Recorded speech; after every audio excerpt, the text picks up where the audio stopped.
Environment sustainability, green initiatives, and a reality check on energy transition and decarbonization. Mr. Moderator, the floor is yours. Hello everyone.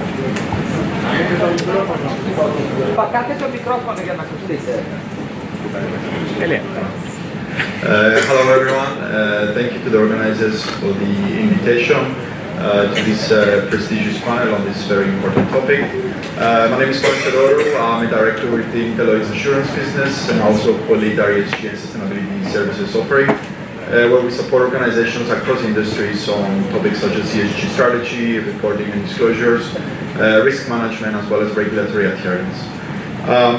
I'm very pleased to be joined by a number of industry leaders, starting with, on my left, Mr. Kokarakis, who is the technical director for Veritas, Mr. Efstratiou, who is the head of the Marine Environment Unit at the Shipping Deputy Ministry in Cyprus, Ms. Charis Plakantonaki, who is the Chief Strategy Officer at Charis, Mr. Philippos, Philis, CEO of Lemissoler Navigation and President of ECSA, as well as Dr. Loukas, President of Salvage. Welcome everyone to the panel today. Just before we kick off, I know there's other sessions later on that focus on some of the key topics that actually impact sustainability, such as alternative fuels, technology innovation, alternative financing. And in this session, we want to kind of set the context of when we discuss sustainability, where we kind of stand on regulation, what are going to be the key challenges for the industry to adhere to these regulatory policies, as well as what could be some of the short-term as well as the long-term initiatives and priorities for organizations to address sustainability, and potentially some solutions and technological solutions that can support that decarbonization pathway.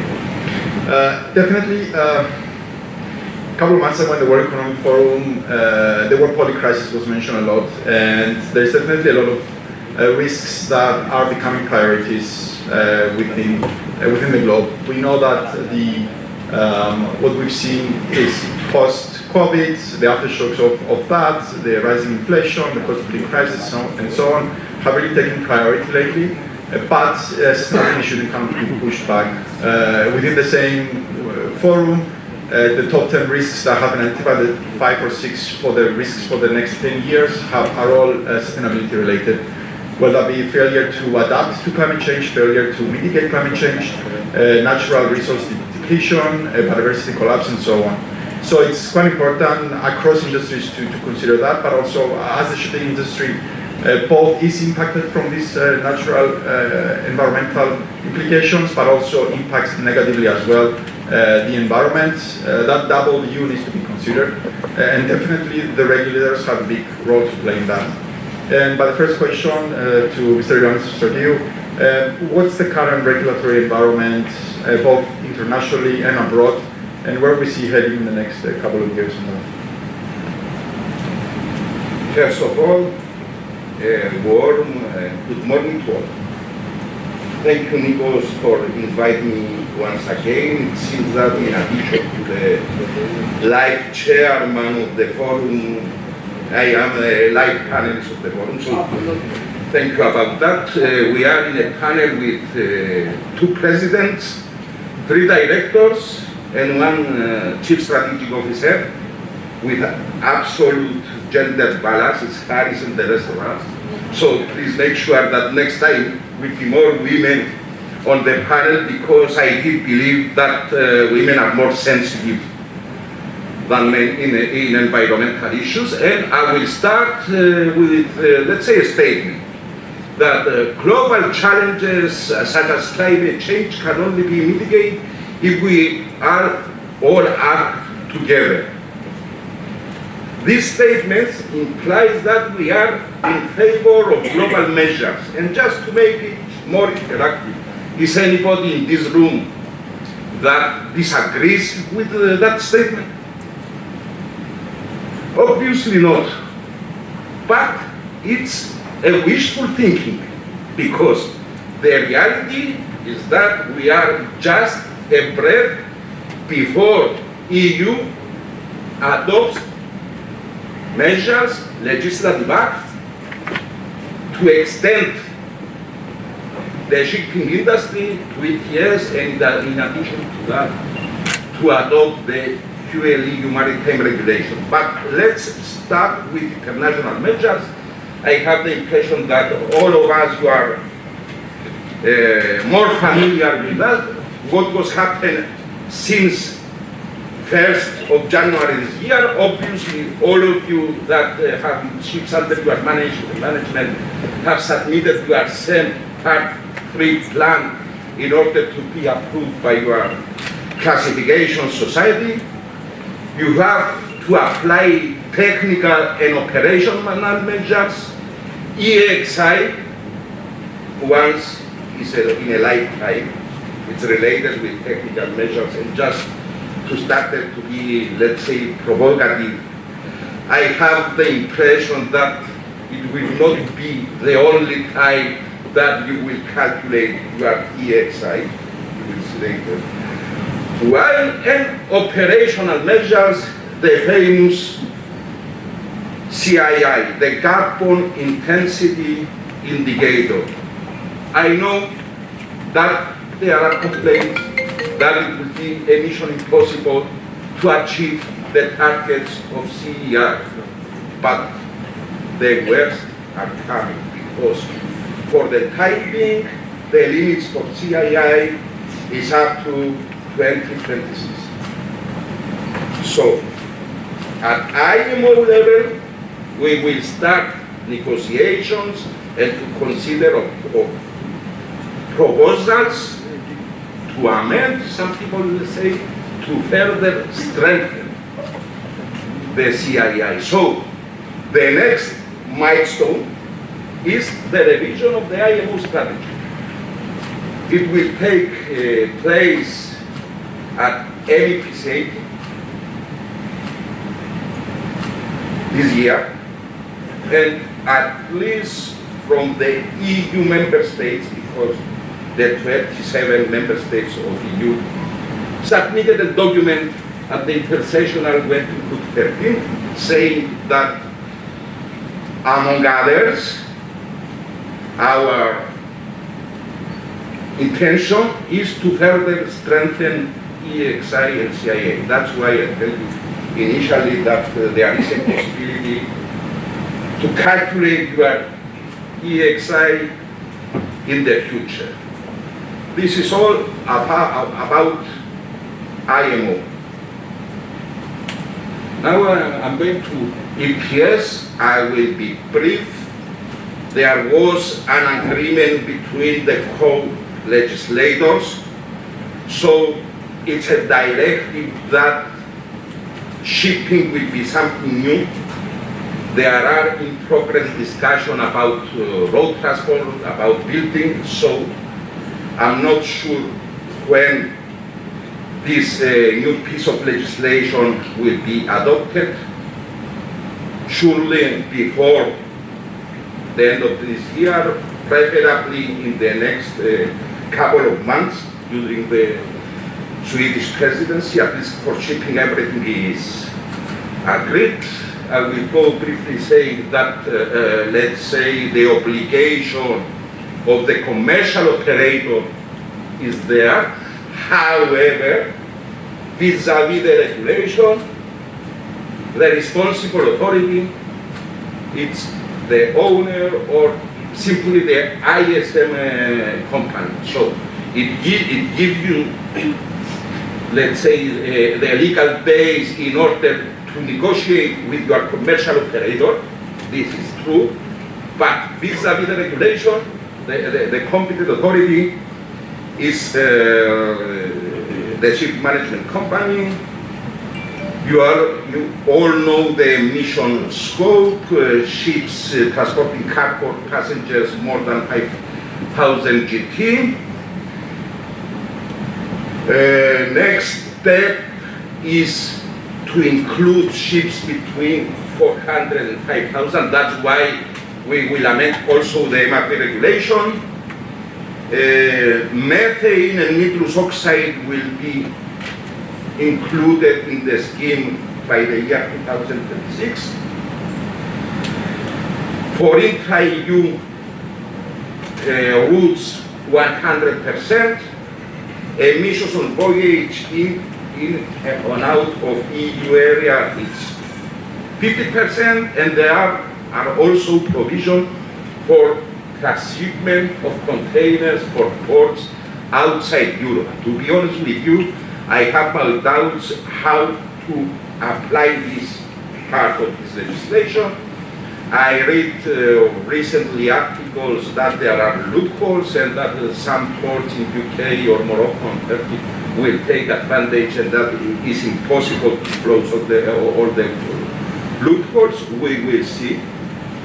And share of emissions to EU ETS, 24, 25, 26, starting from 40% to 70%, going to 100%. I have the impression that the Philippos is more special than me, and he will go more on that part of the legislation. And now we are going to fuel maritime. There is a work in front of us. It seems that between the co-legislators, especially the member states and the parliament, there are, let's say, some disagreements. So there are open issues that we have to be agreed.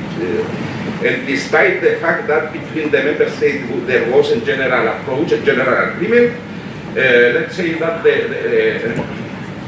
the parliament has more ambitious targets. So what is still open to be decided, hopefully soon and during the Swedish presidency, are the targets for reducing greenhouse gas intensity of energy use on board ships and introducing a sub-quota for RFNBOs. I have my notes what that means. Is renewable liquid and gaseous fuels of non-biological origin. The fossil fuel certification provisions, land-based power supply berthing OPS, exclusion of the scope for small islands and the so-called public service obligation. This is of a particular interest for Cyprus because the link between Cyprus and continental Europe for the time being, Cyprus and Philis is accepted from the time being up to 2029. This was agreed during the general approach. So some countries, for example, Greece, tried to take exceptions from inland navigation. The review clause is also open, and the penalty and allocations, in other words, the payments of amounts. There are two, let's say, two main ideas: either go to the innovation fund or to the general fund of the member states. I might brief because I have a lot of issues to cover. Thank you. Thanks, Ioannis. Definitely a lot of developments in the last year, and that means big challenges for the industry. So I guess we will focus a bit more on Europe and ETS and purely maritime. Perhaps, Philippos, you can let us know a bit on the challenges of the industry with the application of ETS, and how do you see this evolving as well, with what kind of challenge are we expecting with purely maritime as well?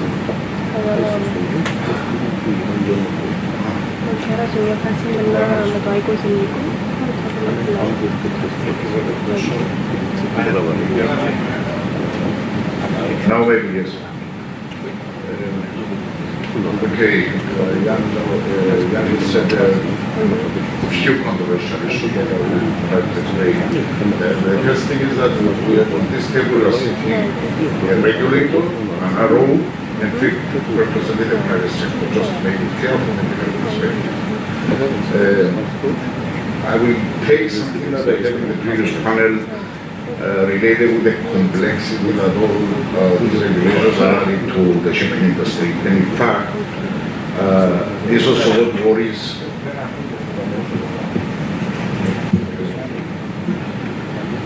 Okay, and in fact, these complexities, which always having hidden cost, an enormous hidden cost, this was also one of the main reasons why ECSA, as the shipowners association of the European shipping industry, has been advocating for many regulations to reduce the administrative burden on the SMEs. And bear in mind that 80% of the shipping companies in Europe are SMEs. So it was one of the major issues. So going now to the regulation, and I have to repeat maybe on different ways some topics that Ioannis mentioned before. Initially there were a number of red lines faced by the shipping industry, and the first thing it was to ensure that the polluters pays principle is properly implemented. And following that, it was a very big battle to convince the regulators that we have to transfer as shipowners the cost to the commercial operators. It was difficult target because even the definition of the shipping company within the European legislative is a mess. Practically includes everybody and nobody. So it was very tough to change that definition. Therefore, we had a difficult target to convince the regulators that we as shipowners, we charter the ship out, somebody else is responsible for the speed, for the cargo, for the route, for the fuel that they will load. So this was our main argument. And in fact, we managed to do that. And I disagree with Ioannis because it's not a matter of negotiation. The law explicitly says, and by accident have it here with me, member states shall take the necessary measure to ensure that when the ultimate responsibility for the purchase of the fuel and or the operation of the ship is assumed by a different entity than the shipping company, pursuant to contractual arrangement, the shipping company is entitled for the investment and shall. That this is a mandatory obligation. It's an obligation. So it's not a matter of negotiations, and I from here I just address the issue to the charterers. We have to find a way how to introduce this clause within our charter parties, and this cost is a cost that has to be borne by the operators. Of course, when the shipping company is not operating the ships itself. This was the first, I can say, win, where the legislation covers this extraordinary or very, very important matter for us. The second very important matter was just to have a say, or at least to get to ensure that the ETS revenues are reinvested back in the ship. And this has been a huge discussion and a huge lobby from us to manage from zero, which initially was dedicated for us, to reach the level that we got an allowance of 20 million allowances, which with the today price is about 2 billion over the first period. And I think we are expecting this amount to increase. So additional matters were like the phasing period.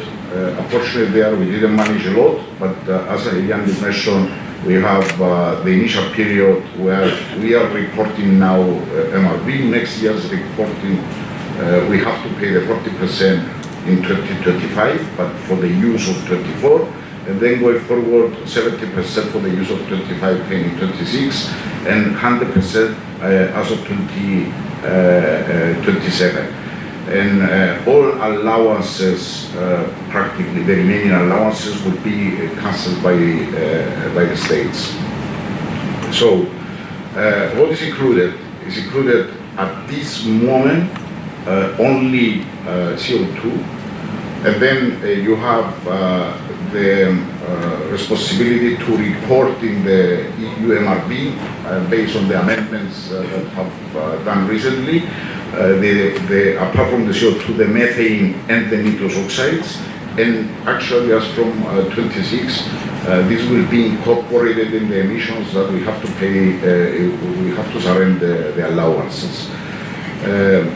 It's correct that was a huge discussion regarding the GT benchmark, both at the ICS level, but also at the European level. We have been trying to push above 400 GT. It was impossible because obviously a lot of member states, they are very highly affected, and therefore this has been postponed. So you will start reporting these small categories. They will start reporting, and as for 26, the Commission, I think, will decide whether this will be accounted or not. Now, very important thing is to talk a little bit about the activities that are incorporated in the ETS. Is any activities that relate with cargo and passengers, and also the transportation on offshore facilities of the crew is included. What is not included is the so-called innocent passage when you just pass through the European Union, but also activities like refueling, like repairs, emergency repairs or scheduled repairs, even activities regarding the search and rescue activities, and also, to my surprise, the ship-to-ship transfers are also excluded from the regulation. And I think this will remain the same. Now, going to the geographical scope, you can just imagine three concentric circles. The eastern circle is the intra-EU trade, 100% are included in EU ETS. The second circle is the practically the all international in and out trips in Europe, and there we calculate 50%. The regulation calculates 50% of the emission, and then the third one is what Ioannis said. To avoid the transshipment of mainly containers, there is a zone of 300 miles. And I think 300 miles covers most of the areas, including Turkey, etc. Maybe Damietta, as a very well-established transshipment port, cannot be included because there are a lot of scheduled services are already doing that exercise. I am not sure, I do not agree 100% with you that this will be difficult to implement. Because I think MRV captures everything, and I believe this will be easy to cover. Sorry, just cautious of time. Yeah, this is the reason I asked on your question. Very quickly, I will go through to the rest. What is important to know is that all revenues are going to the states.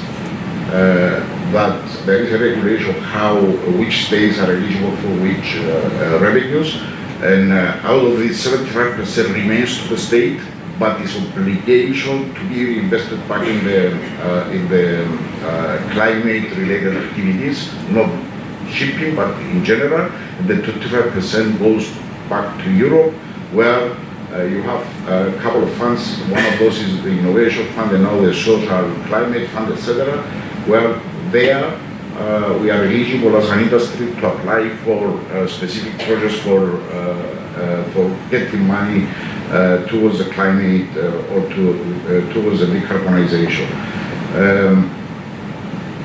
Just maybe another couple of important points.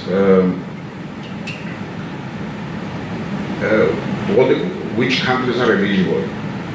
All EU ships that are already registered are registered to their own states. Therefore, they have to pay to surrender the allowances to their own state. Then you have all the rest, all the other ships that are calling Europe occasionally. The member state that has the right to register these revenues is there where the ship over the last 4 years has the most calls. So one ship calls regularly Rotterdam, and this is the main port there, where Netherlands is a state that has to surrender allowance. And for those they never did that over that period, the first port of call, immediately the country that is related, the state there is a title state to register this vessel for the surrendering of the emissions, the allowances. So, do I have another 1 minute? Maybe I think.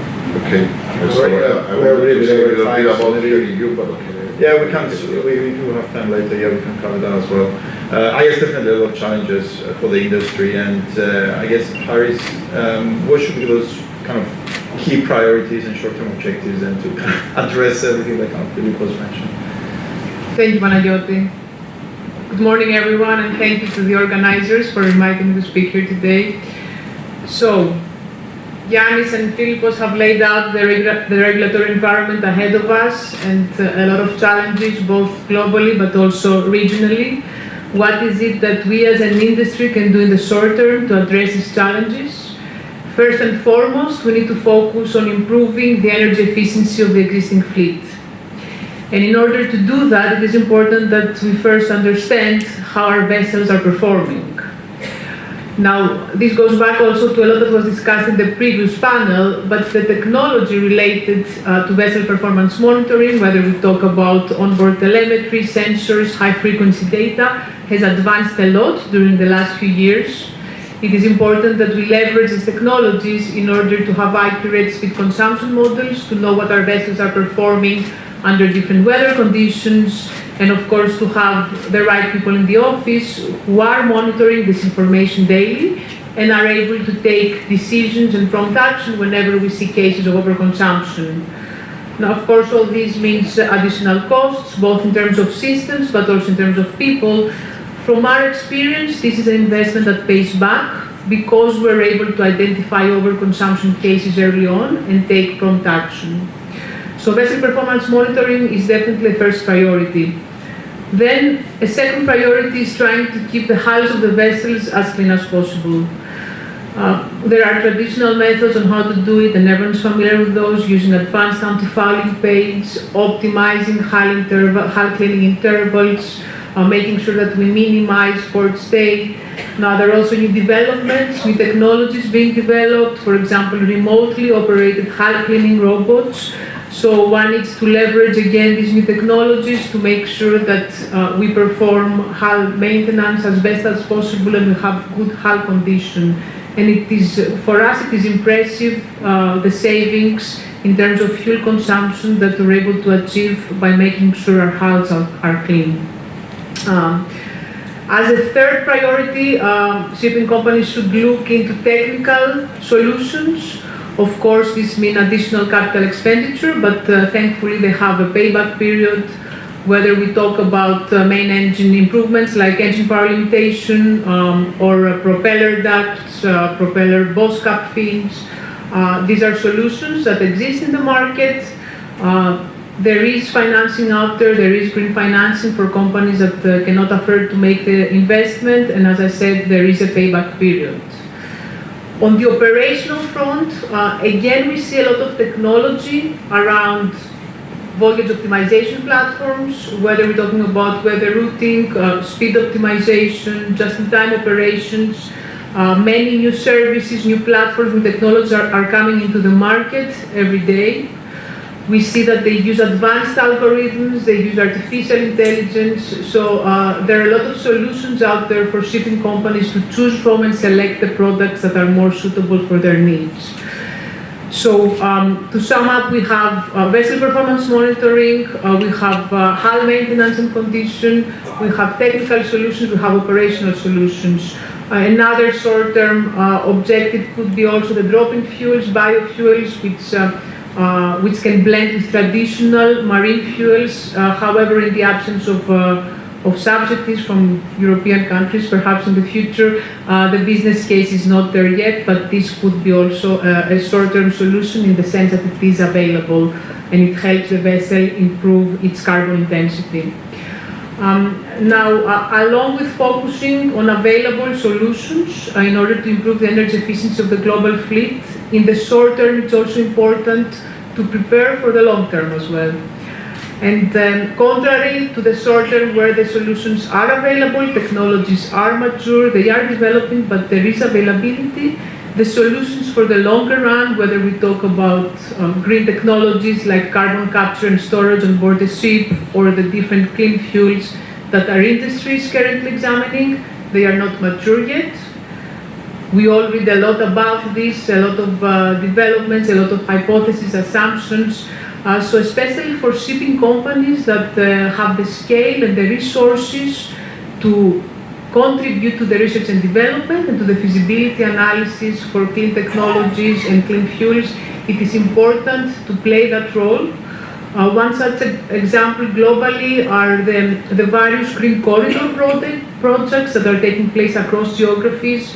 These are projects that try to assess the feasibility of creating green corridors in specific geographical areas of the world, specific trade routes, as a first practical step to then help scale up similar efforts in other geographies of the world. So this is an indicative example of how shipping companies can contribute to feasibility, to R&D, in order to prepare the ground for the longer term challenges. So to sum up, in the short term, Panayiotis, let's leverage technology to improve the energy efficiency of the existing fleet, but let's also prepare for the future. Thank you. Thank you, Charis. I think you touched upon a bit on that besides the short-term solutions, there should be a long-term view. And perhaps, Loukas, you can give us from your perspective, what could be the kind of those long-term objectives that the industry should have, and where do we see this decarbonization pathway leading us to? When we speak about mid-term measures, we refer to a number of regulations that are being or will be adopted shortly, targeting to reduce the greenhouse gas emissions in the impact from shipping in the following years. There are several schemes that have been proposed by countries, supported by a number of countries, each one. We refer to more simple schemes which relate to an addition of about $0.624 per ton or in the price of the fuel to pay for an R&D. Other proposals, that was a Denmark proposals, other proposals refer to levies, a levy of $100. This is a Marshall Islands proposal that will be implemented in the ships and support green transition in R&D. Proposals that are using the CII upper and lower limit of C to burden the ships which are operated above the upper limit and assist and support the ships which are operated below the lower sea level, and proposals like the Japanese scheme, which refers to put a levy on the fossil fuel ships and assist the newcomers, the new investors and the newcomers and new technologies. And also, as we all know, that the target is to reach 0% emissions either towards 2050 or 2070. There are several ideas there. Also the proposals relate to the greenhouse gas emission intensity, which has to gradually be reduced towards either 0% or 35% towards 2050. The end result here is the following. First of all, two things. Until recently, we paid only for the fuel. Now, which is, let's say, assume that when we say fuel, we speak about the carbon molecule of the fuel. Now we're paying for the oxygen of the fuel, of the oxygen molecule of the CO2, which is basically we pay for the air that we are using. So when you do a combustion, you need to pay from now on to the air. And who is going to pay for that? At the end of the day, the end consumer will pay for that. And of course, there are efforts to who will undertake the cost, either the charter or the owner. Of course, at the end of the day, the cost will be transferred somehow to the owner, at least in terms of competition, because a better consuming vessel will have an advantage in the market because will have to carry or will be burdened with lower with lower taxes. In the midterm, we need to see what will be the developments in the new fuels, the alternative fuels as they call them, and how we can gradually move towards this direction. Even, I mean, there are several ideas, even speaking about, in a most remote future, about small nuclear reactors that will be used in a ship for the full life the full lifetime of the vessel. So these are basically where we stand, and I think we need to pay attention to that, and because otherwise we have a risk to lose competitiveness if we are not following the regulations. Thanks, Loukas. Definitely a big debate around the fuel of the future there.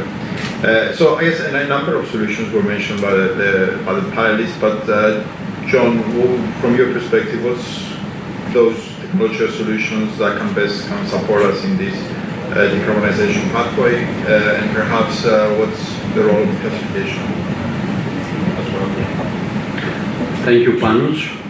With the risk of opening of the Pandora's box, I will ask a rhetorical question, like, for example, do we really need the CII index for decarbonization?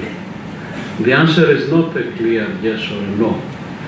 But what I can tell you is that the most effective way to play with it, to comply with it and have good rating, not necessarily always, is to utilize the emerging alternative fuels, the zero carbon or low carbon fuels.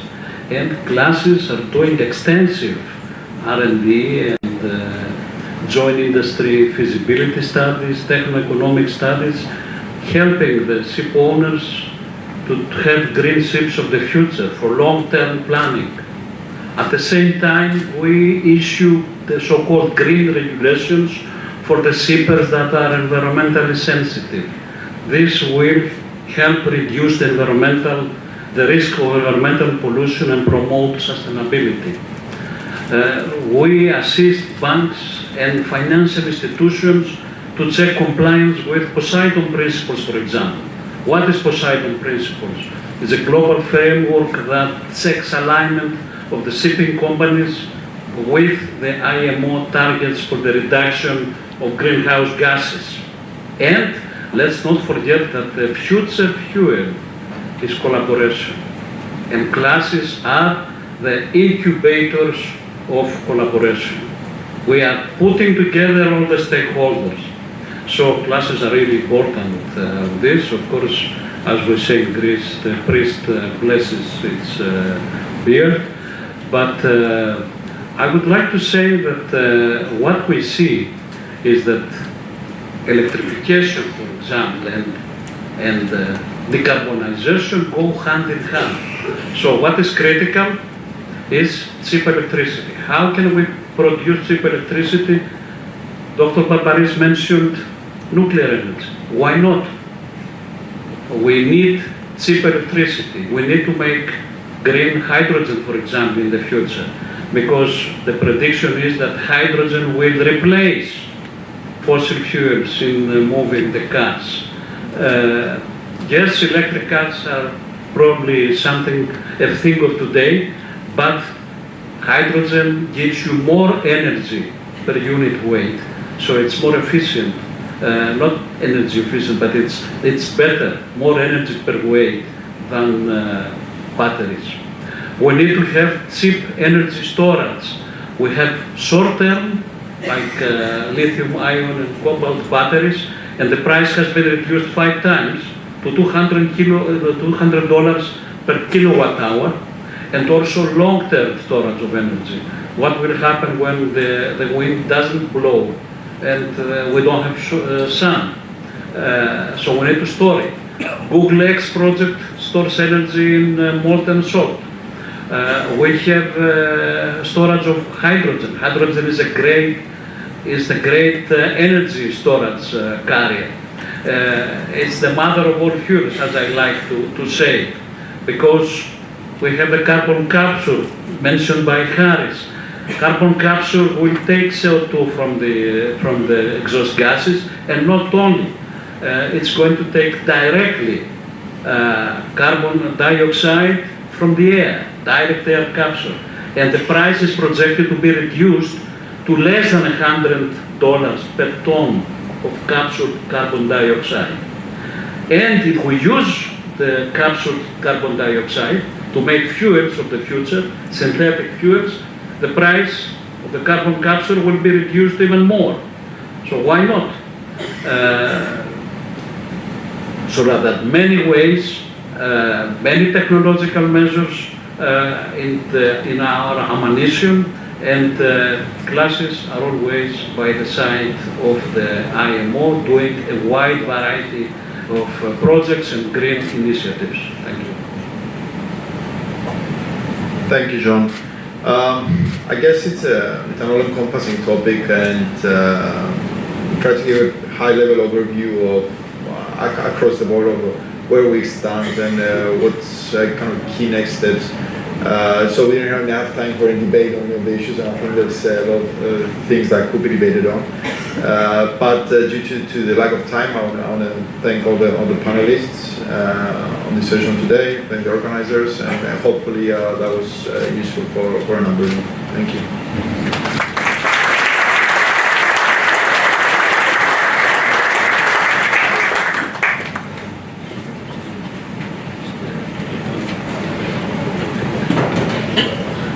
I'd like to thank the moderator and the panelists for a very rebellious topic, which of course I think, just one comment, we are verging on difficulties of the timing, because these things take time to be resolved, and secondly the risk of constant, what we call greenwashing, which I think perhaps we could take through to the next venue. Thank you very much, everybody. The next